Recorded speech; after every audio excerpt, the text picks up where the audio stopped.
Imagine yourself old and frail and unable to defend yourself physically. Sounds like a nightmare, right? Unfortunately, this is a reality for our seniors. They may lose vision, hearing, and physical strength, which makes them vulnerable and unable to protect themselves. Did you know that nearly 2 million elderly people experience some form of abuse each year in America? According to the University of California Irvine Center of Excellence on Elder Abuse and Neglect, only 1 in 5 cases is reported. The elderly can suffer abuse in many forms. Financial, physical, and psychological abuse are just a few of the ways they can be taken advantage of and harmed. Withholding basic needs from an elder can be considered neglect.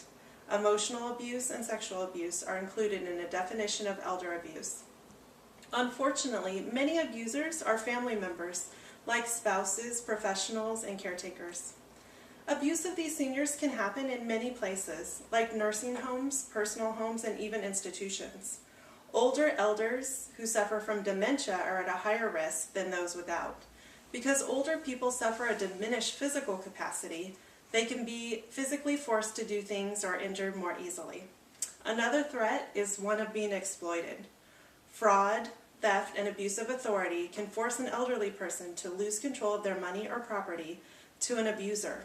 Another type of abuse is abandonment, where an elderly person is deserted by a caretaker or family member. The last type of abuse is when self-care isn't being done. An elderly person may not be aware or understand they're at risk of harm due to their own self-neglect. Many people consider elder abuse a social problem instead of a criminal one. This may be a reason for the lack of reporting when a crime has been committed. Oftentimes, our elderly are isolated and challenged physically. This can make it difficult to get the resources necessary to request the help needed to make a difference. According to the National Elder Mistreatment Study, Elder Mistreatment, Abuse, Neglect, and Exploitation in Aging America, in 2009, 11% of older people responded to a phone survey, and they spoke of experiencing at least one form of mistreatment: emotional, physical, or sexual. Financial exploitation by a family member was reported by 5.2% of older people in 1 year. Approximately 4.6% of adults over age 60 reported experiencing some form of emotional mistreatment in the past year, and only 8% of these individuals reported the event to the police. It's estimated that for every 1 case of elder abuse, neglect, exploitation, or self-neglect reported to authorities, 5 more go unreported. We can help the elderly through advocacy, action, and education. Public education can be offered through a variety of means. Online campaigns, as well as paper campaigns, are created to make public awareness. They're one small thing that we can do to help out. We can personally look at our own relationships with elderly people we're in contact with currently for signs of neglect. You should call and visit often if you can. Offer to give caregivers a break. We can express our concern to the person we feel is being abused and offer to help them. Like in any abusive relationship, there may be times where the person we're trying to help doesn't realize that what they're suffering from isn't normal. We can offer support through listening and not making judgments. Many people don't understand the effects of mental abuse on a senior. If a senior is being intimidated, humiliated, or ridiculed, they're suffering abuse. Things to watch for are rocking and mumbling from a senior or an elderly person. There are 2 ways they may display distress. These signs of stress may discourage them from asking for help. They may fear the abuser will be in trouble with the law if it's a family member or someone caring for them.